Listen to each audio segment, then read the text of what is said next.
Sutroh itu apa saja Ustadz? Yang pertama tembok dan tiang, nomor satu tuh.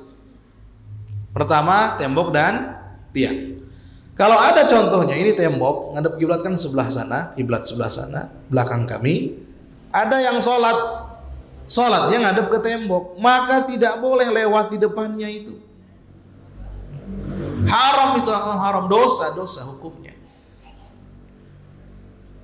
Atau ke tiang, ada tiang itu yang bawa bapak sandari itu tiang.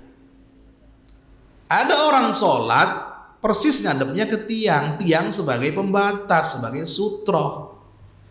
Nggak boleh kita lewat di depannya, itu nggak boleh, haram hukumnya. Ustaz, kalau tembok nggak ada, tiang nggak ada, apakah tetap kesunahan sutroh masih berlaku? Tetap masih berlaku. Anggap saja kita ada di padang pasir misalkan, atau lagi di kebun, lagi di mana, nggak ada tembok, nggak ada, oke. Terus pakai apa? Derajat berikutnya, tingkatan berikutnya, pakai tongkat. Tancapkan tongkat di depan. Kalau sudah ditancapkan tongkat di depan, haram itu dilewati. Kalau di belakang tongkatnya, iya silahkan. Hanya mungkin makruh karena ngeganggu. Tapi di antara orang yang sholat tadi dengan tongkatnya, enggak, haram. Haram, enggak boleh. Ada tingkatan berikutnya Ustaz, kalau tongkat nggak ada bagaimana Ustaz? Sejadah itu. Oh bukan, sebelumnya. Pokoknya sesuatu yang tingginya sekitar 40 cm, ya, thulutsai dhira, tingginya 40 cm, itu bisa. Contohnya ini kita buat. Jadi yang mau sholat di sini, mau di tengah-tengah, ini tingginya lebih dari 40 cm. Kalau kita mau sholat, taruh di depan. Kalau nggak ngadep tembok, nggak ngadep tiang, ini taruh di depan. Kalau sudah ditaruh di depan kita, maka sudah tidak boleh lagi ada yang lewat, nggak boleh. Yang lewat maksa, haram. Bahkan seandainya ketika mau lewat kita halangi pun juga tolak, nggak ada masalah. Cuman perhatikan gerakannya sampai 3 kali, ngalang ini 1, 2, 3, kayak orang mau tinju, itu batal sholatnya nanti. Kalau sudah dikasih sutroh, halangi, gitu. Ada orang mau lewat, halangi. Kalau nggak dikasih sutroh, enggak. Baik, urutannya kami ulangi lagi. Urutannya, ini urutan juga harus diikuti. Maksudnya gimana Ustaz? Ya harus diikuti.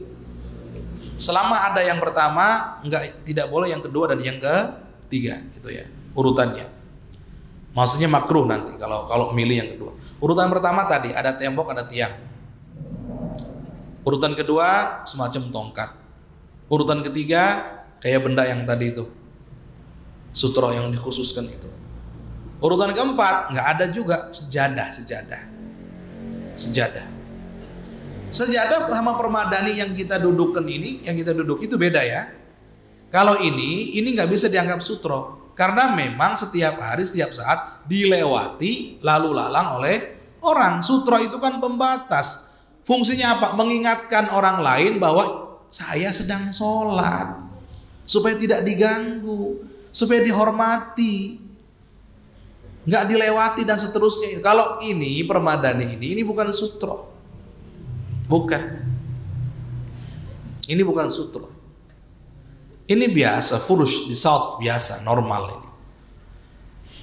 Kalau nggak ketemu juga sejadah, balik sejadah sampai di garis.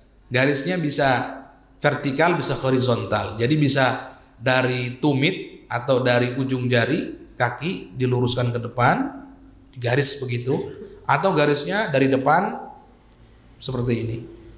Bisa memanjang, bisa menyamping seperti ini. Itu saking pentingnya namanya sutroh. Saking pentingnya. Dan ini sunnah, betul-betul sunnah. Sampai-sampai kalau sudah diberikan sutroh, penghalang, pembatas saat kita sholat, masih ada yang lewat tuh haram hukumnya.